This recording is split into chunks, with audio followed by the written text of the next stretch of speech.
in the Nexus. Welcome back to HGC, where currently Roll20 are sitting nicely at 2-0 in a best-of-5 over Superstars, just hoping for a clean 3-0 win. I think Superstars needs a power snack. Do you want a power snack? Yeah, I do want a power snack. Here you go. So cleverly done. Could that in fact be a delicious small thing that I could get in a convenience store through the aisle? With an onion taste? With an onion flavor? In fact, it is. That tears through my history over and over again, and you lightly just keep bringing up? Yeah. That was it. In between the breaks, they walk up and they just come up to us with an entire bag of Funyuns and just go, "Would you like some?" And think it's dank. And then she plays on it. And it's just, how am I supposed to work in these conditions? Like, nobody sees what happens off camera. Hostile working conditions. Nobody wants. How dare you waft nicely smelling onion treats at me?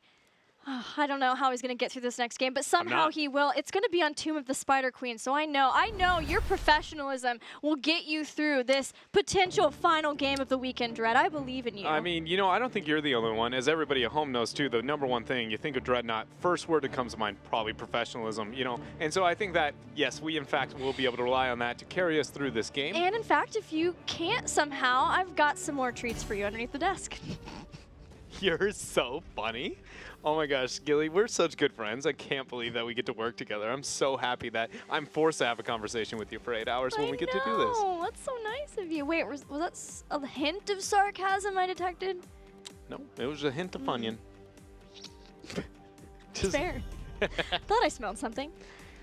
Superstars busting out the Chromie band. Wow. Not willing to give up that first pick. What about Medivh? Is it Medivh? Is it Medivh? Ooh. There's a lesser argument for the Medivh ban here of Roll20, but if they ban it, it only greater increases the argument that I had kind of before, because this Medivh on this map is equally as impactful, but in a different manner. It relies a lot more on the rest of your team being good with the Medivh, more than the Medivh being the high-impact, outstanding dude. Yeah, because this is the #1 Medivh map for Roll20. It really is. But Tassadar is also a problem. Offers a lot of wave clear.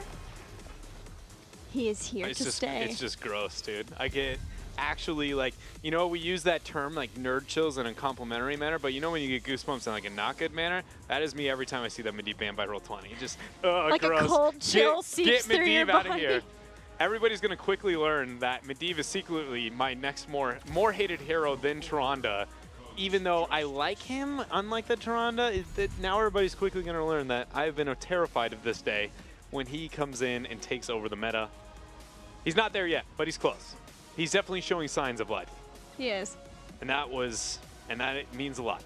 Whether it's Glaurung is the reason, maybe Rich played a hand in that too, ADRD, these Medivh prophets brought him in, and he seems like he's here to stay, and it's a lot in North America.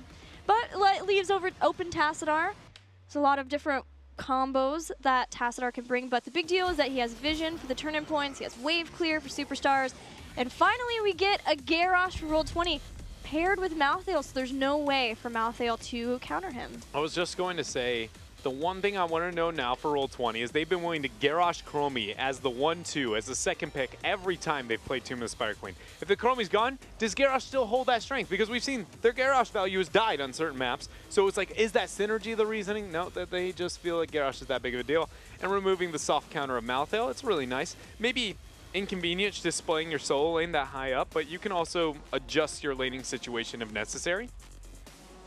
I love that pick too, because Superstars was maybe the first team that I thought would want to bring in Malthael anyway, and then so they would prioritize him even higher against Roll20 because of how much Garrosh Roll20 had been playing. Yoda was the first person to pick up Malthael and play him just about every single game, and even though it's not for sure who is playing that solo role, that Yoda has been playing more ranged, Dread just walked off the stage. I didn't walk off the stage. He's like, had to step back. Even though it is with Yoda playing more ranged in this case, making sure that he can take away and have Goku play that Malthael as a counter. We've got Rhaegar and Leoric. So let's just view a world where Superstars gets a crazy draft this game.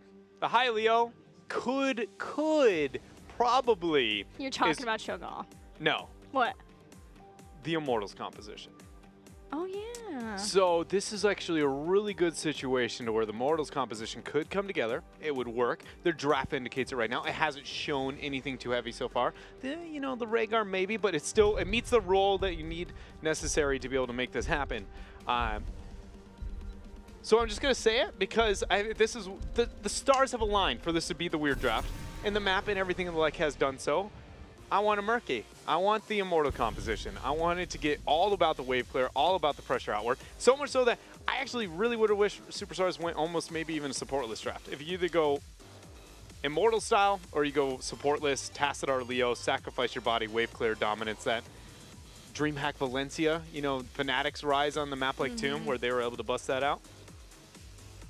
Well, if they're going to do that, they do it without Gul'dan because Roll20's banned that. Superstars. Do they ban Uther? Uther would be my thought. Oh, they're looking at Greymane, though. I think that Gul'dan shows that they're afraid of a Horrify or they're afraid of dominant wave clear. If there's too much wave clear on the other side of the table, be afraid of wave clear. So what are you really afraid of, Roll20? Why ban the Gul'dan? Is it an Ariel? That they didn't want to deal with that, and they wanted the Ariel outward even after the rework, and they didn't want to deal with the Horrify split of them clumping and dominating through the map. This is just, it's a very surprising Gul'dan ban. It is. Considering all the wave clear already existing for Superstars. Uther. So no Ariel theory. No, I felt like the Uther was a given because there was already Garrosh and Malthael. I mean, the only other thing would be Stukov. Tychus? Yeah, I am... I mean, what Roll20 has is old school, but it's strong. It just, again, it's, you know, them getting adjustments. And at this point, I feel like Roll20 can do a little bit of anything, and they're going to be able to justify it here. They also, you have the Uther Odin synergy, which is nothing to laugh at. Malthael to prep people for Odin. Those are really time-sensitive heroics, though, and something Superstars might be able to abuse. So this is where we get our Murky, right? Am I crazy that Tychus is because they're still a little bit scared of Cho'Gall? Greymane was banned for Cursed Bullet. Leoric was high-picked, who has % base damage. I mean, yeah, there's no Ariel. The minute my opponent picked Malthael, I would never do it. And with that, when I picked Tass and I've got a Malthael, Yeah. like, I think you are right. But whether or not accurate in terms of presentation of the power level of it all, it could very much have been the case. But if I pick Tass and my opponent picks Malthael, my entire dreams of going a Cho'Gall probably drop pretty heavily. Yeah, Tass Cho'Gall is not ideal. Especially if I picked Rhaegar. Like, only if that was an Ariel would I be like, you know what, I think you might be a little bit more onto it. Like, but I do think that had to have been some of the thought process going into it. And then a Falstad as the last pick here for Roll20. Well, Rhaegar used to be played as the supportive choice with Cho'Gall before it was Ariel, before Ariel was out. But it's like, Rhaegar versus Ariel is very lopsided. I know, like, but Ariel would have probably given it away. I don't know. I don't know if they would play it. But that Tychus just seems so weird, and the Greymane ban. Greymane, maybe not, because it's Roll20. But I don't know. It could have been the idea behind it. I mean, Tychus on a map like Tomb of the Spider Queen is pretty effective.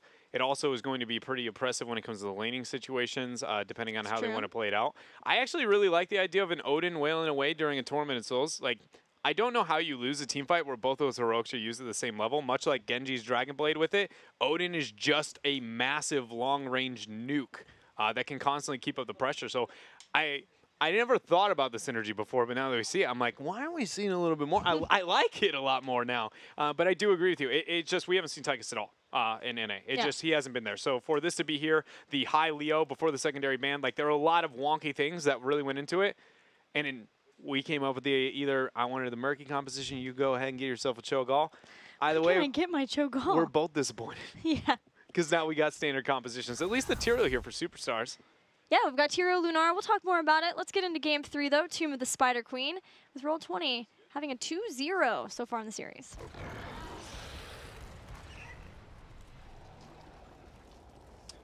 Tass Lunara. You've got Lunara with the slows, Leoric with the slows. Unfair advantage, getting a lot from that. All right, for reals though, I gotta get rid of the rest of these Funyuns because they smell weird.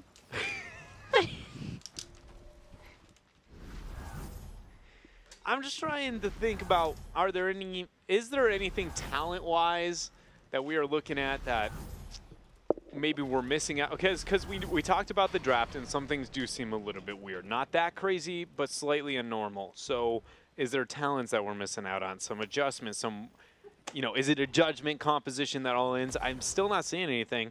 I mean, I almost threw out the words March of the Black King, but I don't know if you can say something any more offensive to Leoric players. Now that I'm looking at Tychus for the 15th time, maybe it was just a deny because they're Garrosh.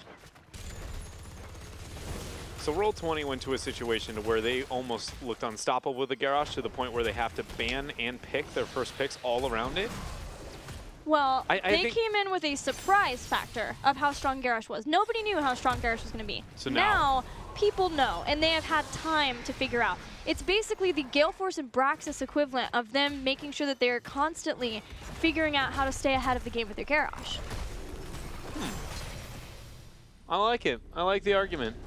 Urho, sad that his Q was not available there after the flip. That's first blood over to Roll20. In the laning situation of Superstars, going with an uncommon 2-1-2, leaving Tassadar to be the solo. And for Roll20, they've got Falstad in the top. Uther and Garrosh can rotate around trying to get picks, and then Tychus mid and Malthael in the bottom. Kiro's looking to go down and match up into the 1v1 on bottom.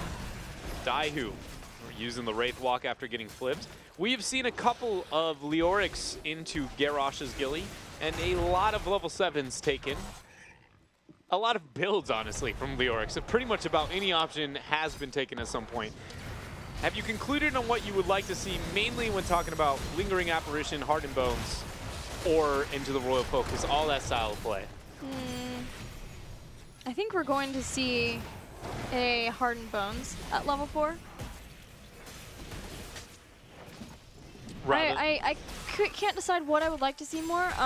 Royal Focus, because there's on a Pale Horse for Malthael, and so trying to make sure that they're both keeping up with rotations back and forth. But because it's a small map, and if he is going to continually over and over again be the focus and make sure that he is the one who is tanking those wrecking balls of Garrosh, then Hardened Bones makes a lot of sense. Icona, dude. Just scared away Goku. He's the true support battler here down on bottom. It's a full party, man. Everybody's bringing in the friends. Justin lost his cooldown there after the dimensional shift. Camp goes over to Superstars.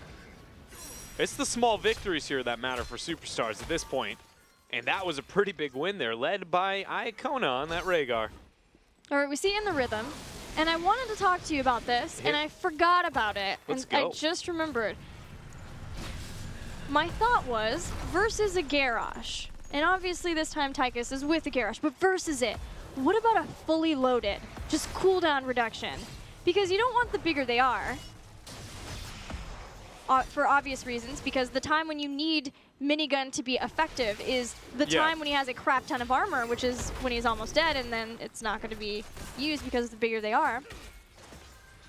Maybe in the rhythm then would be another one potentially, but I was thinking about fully loaded, just cooldown reduction. I like the idea actually a lot, because yeah, we've talked a lot about behind the screens, off screens, about what is Garrosh, the math behind his health and everything, and the bigger they are, doesn't seem to really make a lot of sense. If anything, it feels like it kind of is healing him to a certain extent.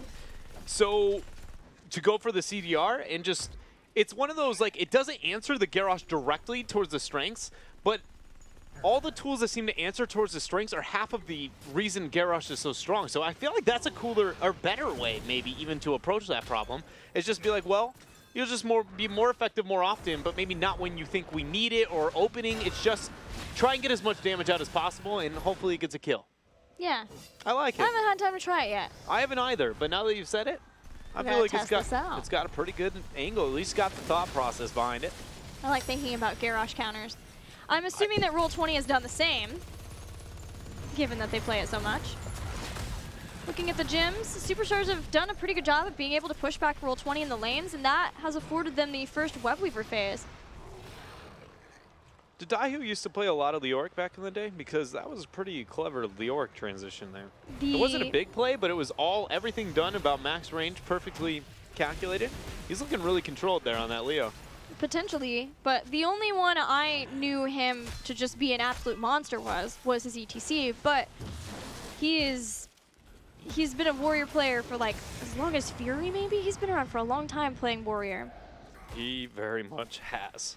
Every time I think of Daihu, I think of his old teammate too, Lex Uther. Oh yeah. Just because of his name. He never name. played Uther when I casted him. You know, every time I played against him, it seems like he was on the hero. It's not a good time. Full level lead here for Superstars. Yeah, Roll20 just doing what they can to try to defend the Webweavers, but we talked about the wave clear for Superstars. Strong with their Tassadar, Rhaegar with Lightning Bond, they have Leoric too, and they're making things happen with this Webweaver phase, exactly what we'd like to see from them. Gilly, I am the world's biggest Superstars fan. Hold on a minute. I can't believe Bud survived that. Justin not even getting the flip on the proper target and still able to keep it up. So that wasn't fact. That was more of I was trying to give you an example and an opportunity to tell me why I shouldn't be as excited as I might be excited in this game. Because I just watched my favorite team lose the last 2 games, and now they're a full level lead before pre-10. Like, should I be hyped? Should I not be hyped? They have 33 out of the 55 gems necessary to turn in.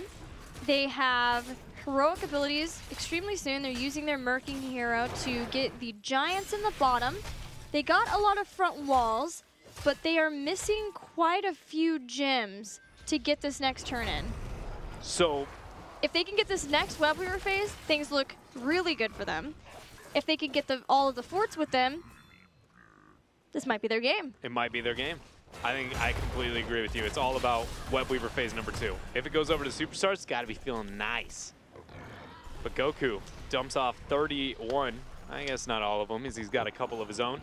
Roll20 is going to be able to get the 10s before the Webweavers descend, or at least close enough to the timing of it to where it will not be a problem. Daihu on the opposite side. He's got the Wraith Walk, even turns around in Tombs. No 10 still here for Roll20 as they getting cocky, getting confident, and they eat their aggression. Immediately turned from Superstars. Love what we just saw there from Daihu. Brilliant play. Yeah, great punishment. Daihu catches. Immediately the team follows up with that with the Sanctification and Archon, and that enables Superstars to get a lot easier of a clear from these Webweavers. And Roll20, for maybe the second time, but definitely in another game, still getting just a little too overconfident against Superstars. Getting a bit too confident and about at the worst case window, because I just had asked you, you know, paint a picture here. Let me know what I should be looking for Superstars. And if Urho can make it out, the biggest thing was about the secondary Webweaver phase. But if the secondary Webweaver phase doesn't matter for Roll20, that's about as good as the next one going over to Superstars. We were concerned more on who would gain over the next few seconds. We weren't concerned on the gem count itself. So this being dumped, and more importantly, again, not getting a fort, only a couple of front walls, and experience being in favor of Superstars. Still, it is 10 out of 10 for Superstars, but they can't let up here. There's still 68 gems in the hands of Roll20. They could try and snake that turn in. Superstars has the gems available for a turn-in from that too, and with the level lead, and more importantly, with the type of heroes who are all really good at being able to push back waves and stall out any turn-ins. They just need to make sure they have a better setup than last time. Last time they had solo Daihu in the top, and that was a problem because he was thrown and then had to Wraith Walk away, and that gave enough time for the rest of the members of Roll20 to come in and get that turn-in.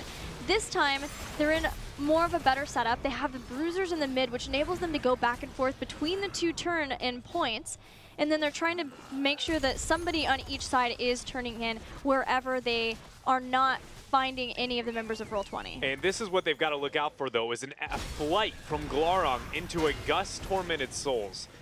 You know, I wanted to bring that up before Glarong ended up showing it here, but what Roll20 is trying to do is essentially bait the members of Superstars to overcommit, and then you Odin, Divine Shield, and Tormented Souls after gussing them into your team. You don't lose the fight. Our fear when you see Tormented Souls is when you don't get the fight you want.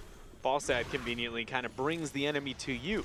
And with the transition, Superstars is giving over to the members of Roll20 because they are so concerned with stopping this turn-in, it might cause them to go out a little bit too far. It's not that bad for Superstars. They got through the flight, and all the time the Bruisers were pushing in the mid. So once Roll20 had to disengage and go deal with that, that's when Superstars hit 13, and that's when they would feel more confident to get aggressive anyway. They turn in the rest of the gems necessary to get Web Weavers. They're setting up. They have the Giants in the bottom two. They're set up really well here to make sure that that bottom can push for free with the Giants and the Web Weaver, and they can make sure and take out the rest of the forts. Who would have thought Superstars is going to be the team that preps a game best to be the first to take a game off of Roll20 in phase number 2?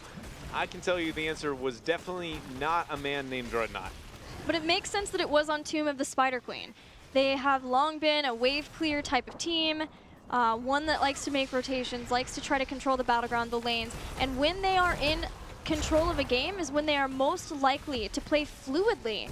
It's like they have a mental block when they're behind that they're not able to overcome sometimes. They gotta overcome this with no die who gets flipped in the team, but using that hardened bones sanctification after the fact. Justin very nearly falls down, but there's the Gust and the Tormented Souls. The Gust and the Tormented Souls gaining value here for the members. Ancestral goes down, but it does not land, so that is going to be Leoric-less Superstars, as they are now trying to get the retreat. Prismat in that Odin form has a dash in a few seconds, but I don't think anyone is going to get in range. Justin barely survived that thanks to the Divine Shield of Uther and Buds here. That was such a tense moment. And Roll20, after winning that fight, they now have a huge control section over the next couple of minutes. They just got to make sure they get themselves the turn-in and be very hyper aware of the 16 window that Superstars is closing in on. Yeah, they don't have that much time, and they need to turn in all 55. They don't have any pre-turned in so far, and Leoric is back. Set up from Superstars to once again slow a turn-in without fully committing to a fight. Who gets flipped. They also don't have a Divine Shield or Odin, which are core to their team fight capabilities. Splintered Spear doing work there. Larong has barrel roll, buying time. Yoda goes up. Roll20 can't take this fight. He needs to be healed. He's down. That is why, ladies and gentlemen, we have a Lunara versus an Uther. Long cooldown timers, even with the burst heals, even with the armors, Lunara's poison can always find a way. 16 is here for Superstars. Roll20 back off. Bruiser stolen by Superstars. Signature Superstars camp steal maneuver. Consume goes in onto Buds. He Divine Shields himself. He thought that the gems, the 25 gems, are worth that Divine Shield use. Interesting here from Roll20. Maybe a bit of panic even being displayed here as they're down so much. Galarong flies on through. He Gusts. Goku, Tormented Souls. Prismat in that Odin. It's doing work, but nobody going down. The Gust is only hitting one target, and more importantly, it's not hitting the targets that they want. It's hitting beefy Leorics and Tyraels and ones that can sustain through this Tormented Souls. So Prismat on that Odin doesn't look nearly as, you know, high impact as I assume this combo would look. Yeah, sending in Airho and Airho not even feeling the need to drop Sanctification shows how controlled and how good Superstars feel in this game right now.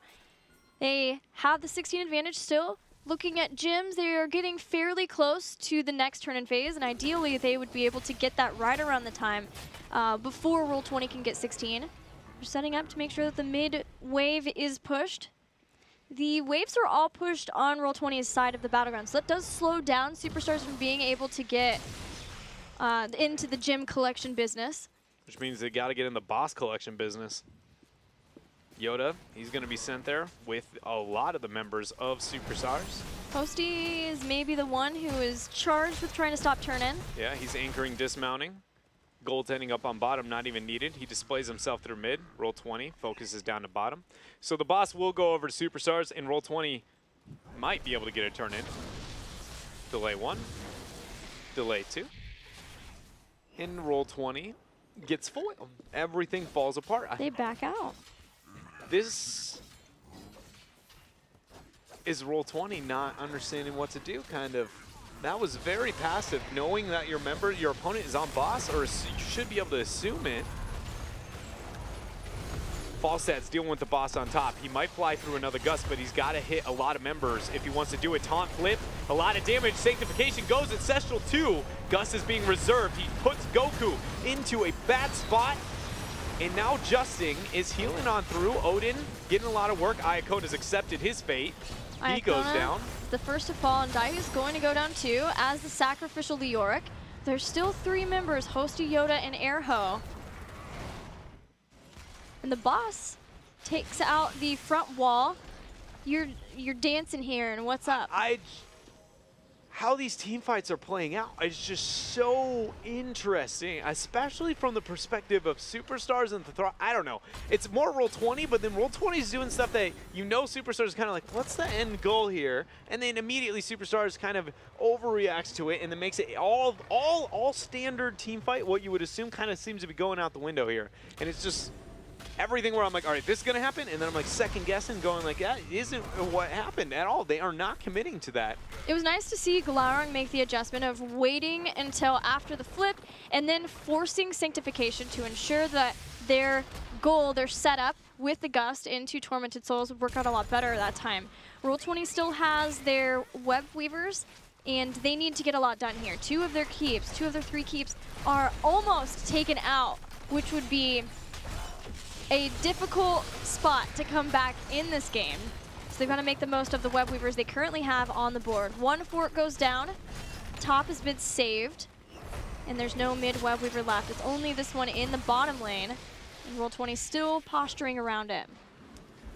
The biggest thing here is the fact that Prismaticism holds so many gems of his own, and that was the first Web Weaver phase of the game. That means Prismat plus about every other iteration of any other player on the members of Roll20 can sneak a turn in together.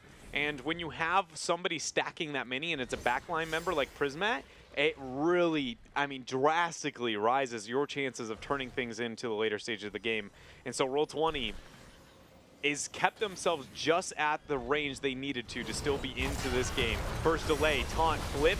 It's going to be focused onto Leo. He goes down, but it's just a Leoric. That is by no means too big of a setback here for Superstars. Except the problem is that Leoric will be back really fast, but that still doesn't stop Superstars from being 4v5 right at this moment. Nice sleeping strike to avoid, but Goku's in. Goku is in. Justin's very, very low. Heal comes out from Buds. Nobody down quite yet. Yoda isolated, gets a Tash Shield. Now he's going to turn on to Goku. Buds comes through, but it's all about Glaurung. He gets the 3 gems in. That is a Web Weaver phase for Roll20. Even Gusting, trying to make sure Superstars cannot get aggressive. Yeah, they saw Daihu was really close to being back up, and they wanted to make sure that they could gust everyone else away, so there was no follow-up for an Entomb. Superstars is going to win this game if Roll20 cannot make something happen with this Web Weaver phase. And they don't have 20, and Superstars are almost there. It's about the Sanctification. That's the one thing that has me scared. Every time we've looked at Tormented Souls, the Saints has been responsive, but Gust is 20 seconds different than the other 2. Buds actually even uses his 16 Benediction. He's got Divine Shield. Daihu goes down. He still has the double heal too. Buds is comfortable prepping that stun. And Superstars gets punished here. They're now down a Leoric. They have to turn with their 20s. They have to make this fight happen. Man, everyone's really low. Airho wants to go in for the charge, but Hosty was still attacking one of the Web Weavers. Justin throws everyone back. Double taunt, takes out Lunara. Airho is the next in trouble. Glaurung's got Flight and Gust coming off online just now. When are they going to use it? 55 seconds for the Lunara. Hosty's the focus now. Daihu in that Ghost form, getting the slow. Bottom Web Weaver's the last to stand after Tyrael deals with that up on top. Oh, Hosty.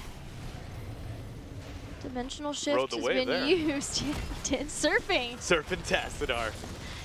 Roll20 about to take down a keep from Superstars, even though they got very far behind structurally and quite far behind in experience and maybe weren't quite used to that feeling. In the end, that has been made better. They have gotten their 20s, they have Storm Talons, and they take out a keep. So if they win another decisive team fight, they can run over and get that 12-0 status. The big old 12-0 with this bottom turn-in. Superstars isn't out of it yet. They got the big lead, They did what we've seen happen quite often in Tomb of the Spider Queen. When you get that double turn, if you don't get enough map objectives up and don't have enough split pressure, you can't always maybe end the game in the manner that you would like to do so, but it's still pretty close. That bottom keep isn't that much. Maybe a boss play. They have Holy Ground Sanctification. We've got Spectral Leech for Leo, and I mean, that is always a great tool to have in team fighting. Yeah, Holy Arena is a big deal to enable more damage for the team, and the longer Sanctification. Next Web Weaver phases are up, and Roll20 is attempting to take out the final fort standing in the way of them and having all the forts down. But it also allows bottom and top to push sort of for free. This is where Roll20 shows up, and eventually they know that Superstars are going to have to rotate out somewhere else and deal, especially with bottom so it doesn't get on the core. They take out the fort, they rotate up quickly, seeing everybody in the bottom to try to make sure that they can get damage done to this keep and keep the Web Weaver here in the top as healthy as it can be for the continued siege. Odin with the big red button. Twilight Archon. Oh wow, Glarung with the flight in, forces to use the Gust. Yoda did the leaping strike on over though, and so now he's in a terrible spot. Sanctification wasn't used to keep him up. Divine Shield keeps Glarung alive, and there is the Holy Arena. They get themselves a garage, but I don't think it's going to matter. Prismat is having a heyday there in Odin. He is, and Goku's sitting on the rest of the members too. He's untouched, so is Glaurung. 3 people down as a 4th falls for Rhaegar, and Roll20 even being behind so far down in this game.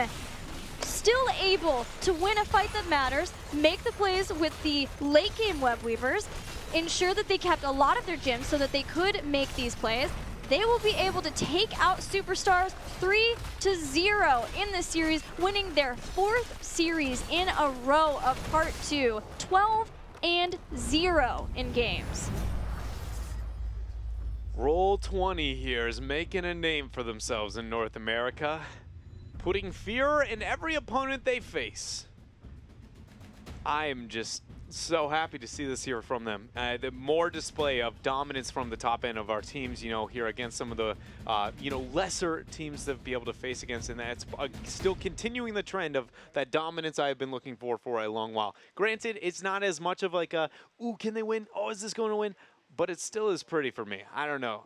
Something about watching just well-executed play, no matter how lopsided it is so fun to watch. I think the best thing for Roll20 and why maybe it feels so good to be able to see them be dominant is because they were denied the Western Clash. They started out with their role swap, and it was scary for Roll20. Something that we figured it would be because of the highly integrated way that they draft, the way that they play.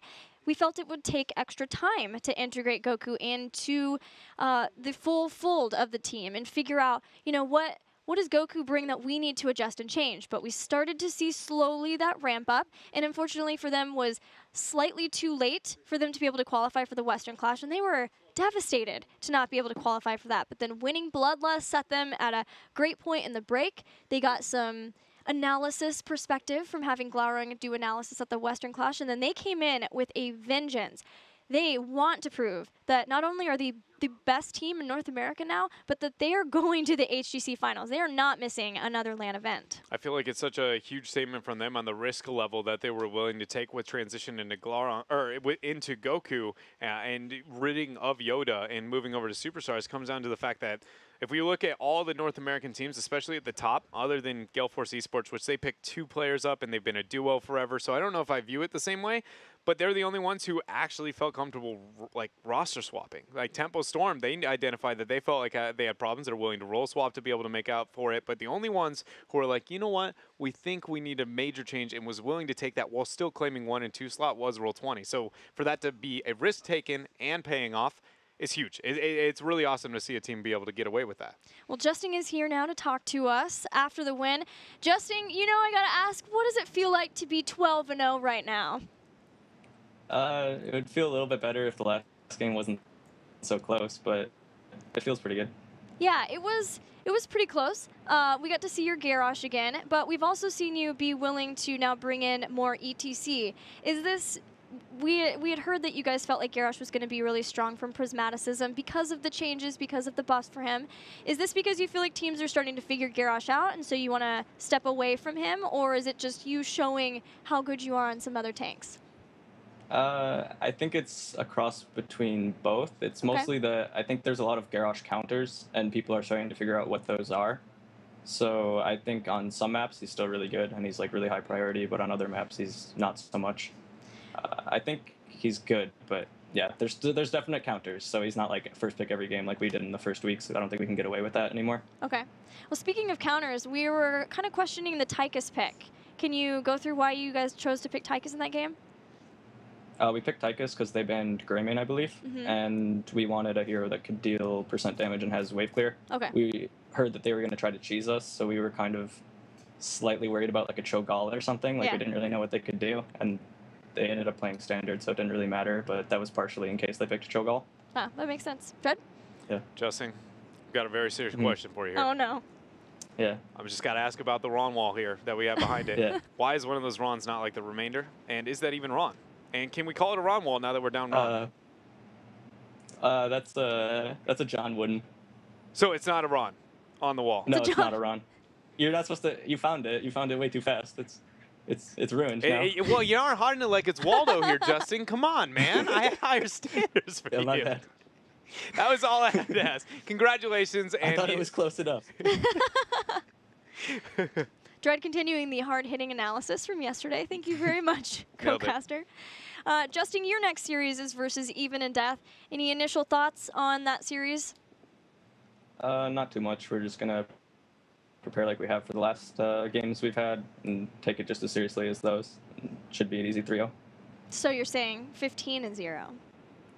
That's the hope. Well, 21-0 would be ideal, but okay. That's a while off. Dang, that would be impressive.